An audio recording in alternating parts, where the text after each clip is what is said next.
Welcome back, students. We have been discussing about the customer analytics, in which first session we discussed about what exactly the customer analytics is. उसके बाद हमने cluster analysis पढ़ी, जिसमें जो कि एक तरह की statistical technique होती है जिसको हम समझते हैं. But at times what happens, we are not very sure, and even the people with poor or we can say not exactly poor or with very little understanding of the statistics, कुछ और भी तरीके होते हैं जिसमें कि हम decision trees basically use कर सकते हैं for understanding segmentation, because as a marketeer you have understood and developed for predicting what exactly the customer wants, right. तो for that what you can do is the decision tree basically helps in understanding what you would be as a what the customers would be buying a product. तो सबसे पहले इसका एक historical perspective पढ़ लेते हैं. जो डिसीजन ट्रीज होती हैं बेसिकली इनका यूज़ ज़्यादा जो है मेडिकल साइंसेस में होता है, and how it came out like in 1984 में L Breiman, J Friedman, C J Stone and R A Olshen, they came up with the concept of classification and regression trees, and then eventually ये 1984 में they came up with it, and then machine learning आ गया 1993 में. they came up with advanced version of it, and using Quinlan in basically the other version, they came up with understanding how we can use the decision trees for understanding people और understanding the segmentations. Decision tree basically uses a tree structure. अगर नाम की बात करें, tree कैसी होती है, एक पेड़ होता है, पेड़ में बहुत सारे ब्रांचेस होती हैं, उसको हम नोड्स समझ सकते हैं अगर हम डिसीजन ट्री की बात करें. And specify the consequences of decisions and sequences of basically decisions and the consequences, कि किस तरीके से हमें किस किस लेवल पे क्या क्या डिसीजंस लेने हैं, ये हमारा सीक्वेंस होगा, और हर डिसीजन के क्या कॉन्सिक्वेंसेज हो सकते हैं हमें ये भी पता चल जाता है. The full data set is represented in the node, sorry,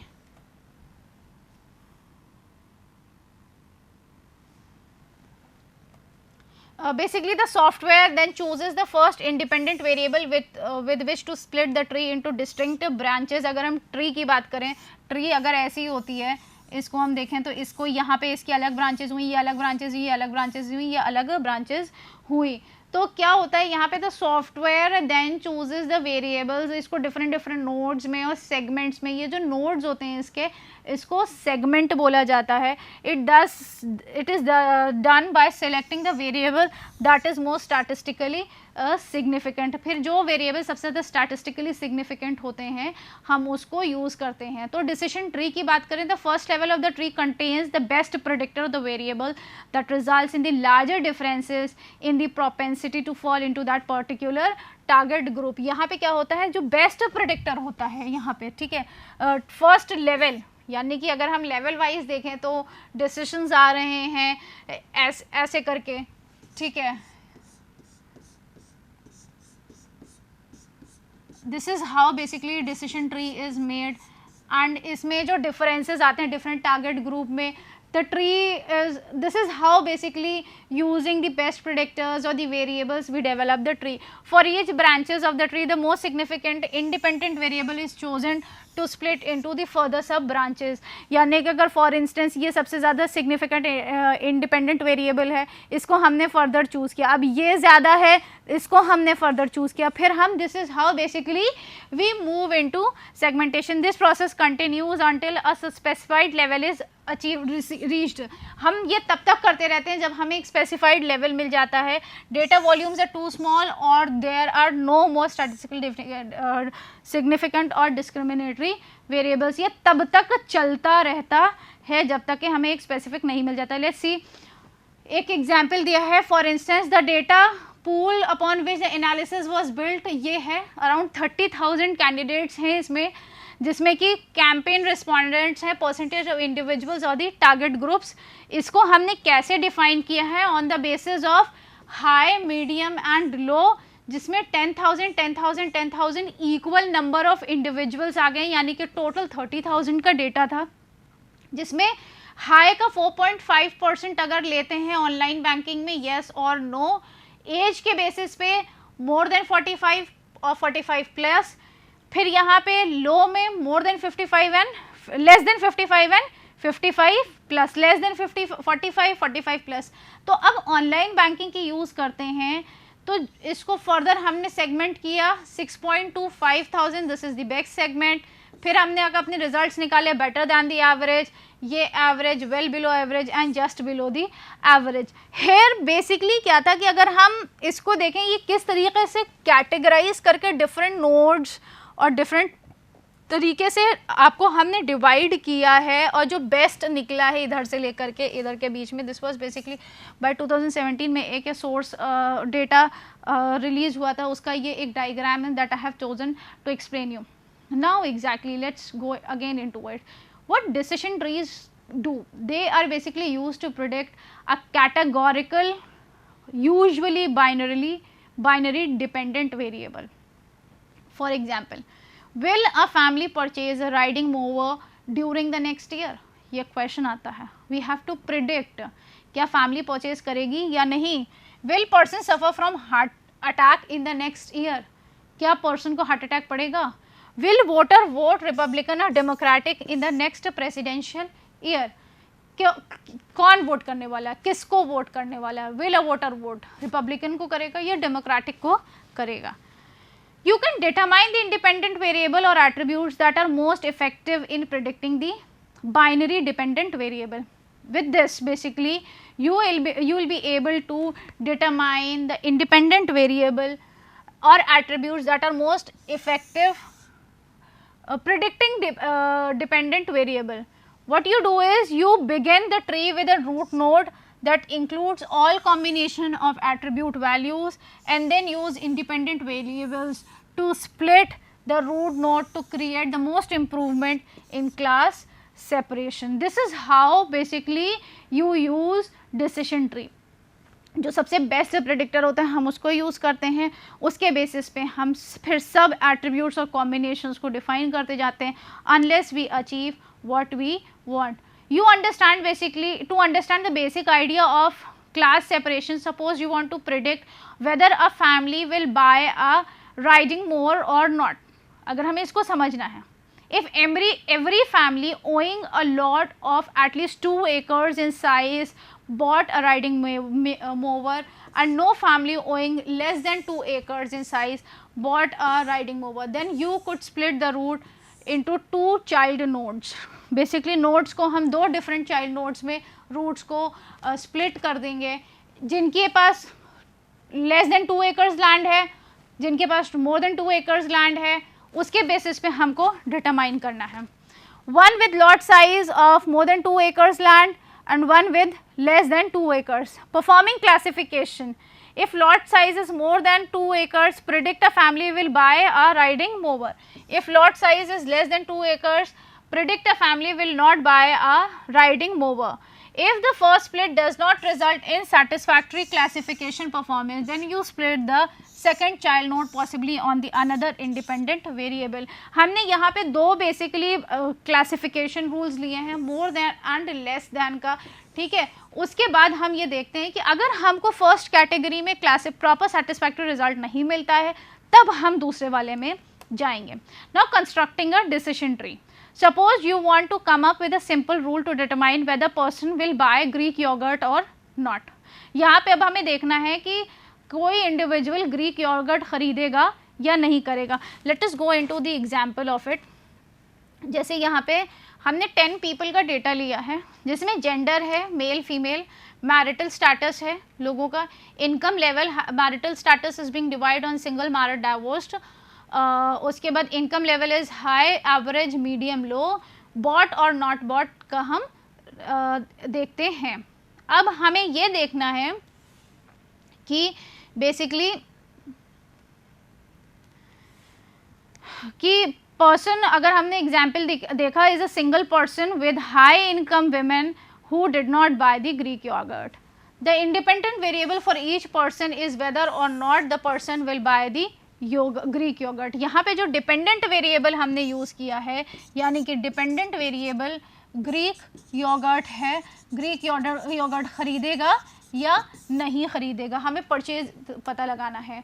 अब अनोन डिसीजन क्या होता है, of a tree is considered pure if all the points associated with the node have the same value of the dependent variable. You should have only on impure nodes. In this example, because the root node contains 3 purchases of yogurt and 7 non purchases of the branch on the root node. देखिए यहाँ पे 3 ही लोगों ने सिर्फ purchase किया है, यानी कि आउट ऑफ 10 पीपल के डेटा में बाकी 7 लोगों ने परचेज नहीं किया है. The goal in branching is to create a pair of child nodes with least impurities. There are several metrics that are used to measure the impurity of a node. Then the impurity of a split is computed as the weighted average, जो कि हम आगे अपने इसमें आपको Excel में दिखाते हैं, as a weighted average of the impurities for the nodes involved in the split basically, and with the weight of the child node being proportional to the number of the observations in the child node. अब हमें क्या करना है, to define the entropy of a node, suppose there are possible values like for the dependent variables 0, 1, 2, c minus 1. Assume that child node is defined by independent variable x being equal to a. Why we are studying it is because ये जो results निकलेंगे आगे, this is going to help us in calculation. The entropy of the child node is computed as I summation I equals to c minus I p I x equals to a log I equals to 0 to. ये formula जब हम use करते हैं equation में तो हमें ये results निकलते हैं and log 0 is defined as 0. तो entropy always yields a number between 0 and 1. Please note, and is a concept that has its roots with information theory. जो एंट्रोपी है इसको हम बहुत ज़्यादा डेप्थ में नहीं समझेंगे, बस इसको जो फॉर्मूला यूज़ किया जा रहा है और 0 और 1 के जो रिजल्ट्स आएंगे उसको यूज़ करके, ताकि जो ऑब्जर्वेशंस निकलने वाली हैं हमारी मेल और फीमेल के कैटेगरी में, इसको बेसिकली हम इसलिए यूज़ करते हैं ताकि we are able to get the split root based on gender. ये हमें स्प्लिट करने में हेल्प कर रहा है. तो equation 1 entropy female entropy male 3/3, ये फॉर्मूला जब हम लगाते हैं तो हमें यहाँ रिजल्ट्स 0 आ रहे हैं. यहाँ पे जब हम मेल वाले में लगा रहे हैं तो रिजल्ट्स 0.985 आ रहे हैं. Suppose there are s possible values 1, 2, 3 से लेकर s तक के, we do not know, for attribute generating the split, and there are n of I observations having the independent variable equals to I. Assume that the parent node has n total observations. हमें ये assume करके चलना है कि जो parent node के पास है उसके बाद n observations हैं. Then the impurity associated with the split is defined by impurity equals to summation of I equals to s I equals to 1 into entropy I of n of I and divided by n. How basically we'll be moving ahead in this is we have to simply find out this formula. अभी I'll count if लगाएंगे to compute the number of males and females who do not buy Greek yogurt. For example, अभी I'll show you in Excel. हमें सबसे पहले categorise कैसे करना है. Categorise हमें ये करना है कि जो हमारा जेंडर है, हमने पता है जेंडर हमारा मेल फीमेल में है, इनकम लेवल हमारी हाई एवरेज और लो है, उसके बाद जो मैरिटल स्टेटस हमने लिया है वो सिंगल, मैरिड एंड डिवोर्स्ड में लिया है, and whether they will buy और नॉट, ये एक एस्पेक्ट है, येस और no, total fraction, entropy and impurity. Again इधर इनकम लेवल पे whether they will buy yes और नो, यहाँ पे मैरिटल स्टेटस में whether they will buy yes और नो. हमें सिंपली एक फॉर्मूला लगाना है. ये फॉर्मूला काउंट इफ का लगेगा मेल में, ताकि हमें पता चले कि क्या रिजल्ट्स निकल रहे हैं. अगर हम फंक्शन बार में देखें काउंट इफ, ये हमारा जेंडर है, फीमेल में इक्वल्स टू करेंगे येस, जितनी फीमेल्स होंगी जो परचेज कर रही होंगी तो यहाँ पे वो रिजल्ट्स निकल के आ जाएंगे. तो जो हमारे रिजल्ट्स थे वो 0 था और नो में 3 फीमेल्स थी, जो कि टोटल हमको रिजल्ट्स 3 दे रही थी. हमने जब ऐड किया, सेम फॉर्मूला हमने यहाँ पे नो को भी पता लगाने के लिए किया कि कितने लोग इसमें येस और नो की कैटेगरी में आ रहे हैं. फिर मेल्स में जब हमने लगाया येस और नो की बात होती तो मेल में 3 मेल्स थे जो yes they were purchasing it and there were 4 males who were not purchasing in the data. अगर हमने इसको टोटल किया तो सम करके हमारा ये रिजल्ट्स निकल रहे थे। अगर हमने इसको देखें, अगर हम टोटल करें तो 3 + 7 means 10, out of it 3 females who did not, yes में उनका 0 था, नो थी जिन्होंने परचेज नहीं किया, 3 males who bought this out of the data of 10 and 4 males who did not bought the yogurt. अब हमने जब फ्रैक्शन निकाला, fraction as in percentage of male and female, तो हमारा रिजल्ट्स ये निकल के आया। उसके बाद हमने एरर, आगे हम पढ़ते चलते हैं अभी, ठीक है। हमने यही चीज़ number of people for each income level निकाला, फिर अभी हमने मेल्स एंड फीमेल्स जेंडर का निकाला वो फॉर्मूला, ये फॉर्मूला लगा करके, फिर हमने इनकम लेवल का निकाला, फिर हमने उसके बाद मैरिटल स्टेटस को देख करके निकाला, सेम फॉर्मूला हमने यही चीज़ देखी। नाउ अब हमने उसके बाद आपको बताया था कॉपी करके सम निकाला था टू फाइंड आउट कि what exactly the result is. Example, there are 4 married people in the population, जैसे कि जिन्होंने परचेज किया है या नहीं किया है, then we came up with the percentage of it कि कितनी परसेंटेज ऑफ मेल्स ने परचेज किया, कितनी परसेंटेज ऑफ फीमेल्स ने परचेज किया है yogurt, and the same was even applied for the income level, the marital status, जो हमने परसेंटेज निकाली थी।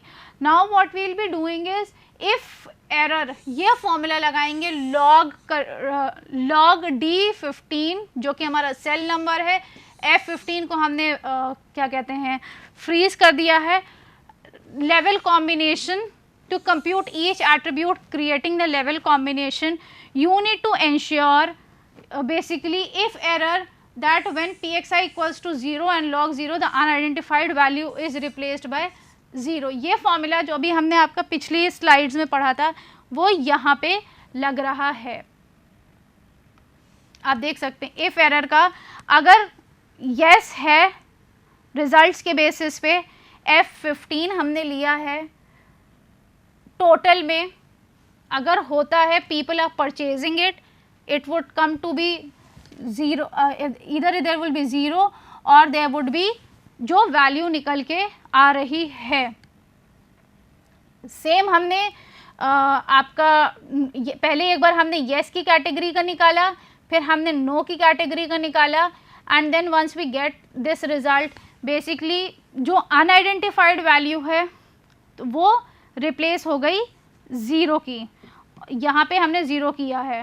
Then copy the formula, sum हमें यहाँ पे करना है to compute equation 1 the entropy for each node possible result. अब हमें यहाँ पे जो ये फॉर्मूला है बेसिकली अपना इसको यूज़ करना है, सम एंट्रोपी, यानी कि ये येस वाला निकला था, ये नो वाला निकला था। जब हम H इसको और इसको ऐड करेंगे तो हमारी जो एंट्रोपीज़ हैं वो रिज़ल्ट हो करके आ जाएंगी। देन अगेन हमने अनदर स्प्लिट को पता लगाने की कोशिश करी, ये माइनस सम प्रोडक्ट, यही चीज़, ये फॉर्मूला हमने थ्रू आउट यूज़ किया है, यही फॉर्मूला हमने यहाँ पे यूज़ किया है, यही फॉर्मूला हमने एंट्रोपी का इधर यूज़ किया है, इनकम लेवल पे भी यूज़ किया है, हमें ये रिजल्ट्स पता लगाने थे। Now we will be coming up with the impurities to find out in the sum product as in fractions or the percentages that we get into the entropy that we have calculated. The impurity for income is 0.325 which is smaller than the impurities for gender 0.69. Let's see how.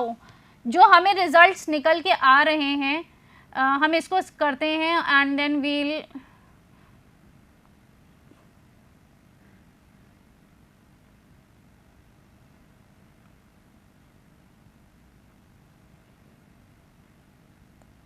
हमारी value जब हम last 2 decimal के digits के पास देखते हैं तो यहाँ पे इम्प्योरिटीज़ जो इनकम लेवल की निकल के आ रही हैं और जो जेंडर के बेस पे निकल के आ रही हैं income level is 0.325 which is smaller than the impurities for gender as in 0.69, the marital status is 0.60. ये so begin the tree by splitting the parent node और income. हमें कहाँ से अपने ट्री को स्प्लिट करनी है, either parent node on income के बेसिस पे बेसिकली करनी है, क्योंकि ये हमारी वैल्यू सबसे ज़्यादा एज कंपेयर टू अदर्स कम है, and this basically yields 3 nodes. हमें इसके बेसिस पे 3 नोड्स निकल के आते हैं. जब हम इसको यूज़ करते हैं splitting on the average income attribute, yes के 3 थे, नो के 7 थे, वेदर दे हैव परचेज्ड और नॉट वाली कैटेगरी में. इनकम लेवल में 0 और 3 था, एवरेज में 3 एंड 1 था, इनकम फिर इनकम हाई में 0 एंड 3 था. ये वो रिजल्ट्स हैं बेसिकली जो यहाँ पे आपके निकल के आ रहे थे. देखिए हमने ये चूज़ किया था, ये ऐसे रिजल्ट्स निकल के आ रहे थे. The income equals to low and income equals to high nodes are pure and no further splitting is necessary. अगर हम ये देखें income low and high, no further split is required. Then income average is not pure, so we need to consider splitting node either on the basis of gender or status. यहाँ पे जो हमारी income जो हमें results निकल रहे हैं it is not pure, तो हमें अब फर्दर किसके बेसिस पे स्प्लिट करना है, इधर जेंडर और marital status. Then splitting the gender yields impurity of 0.811. जो हमारी एक्सेल शीट है इसमें फिर से देखते हैं, जो हमारी 8.11 की रिजल्ट्स आ रहे हैं वो ये आ रहे हैं इनकम के, एवरेज इनकम के.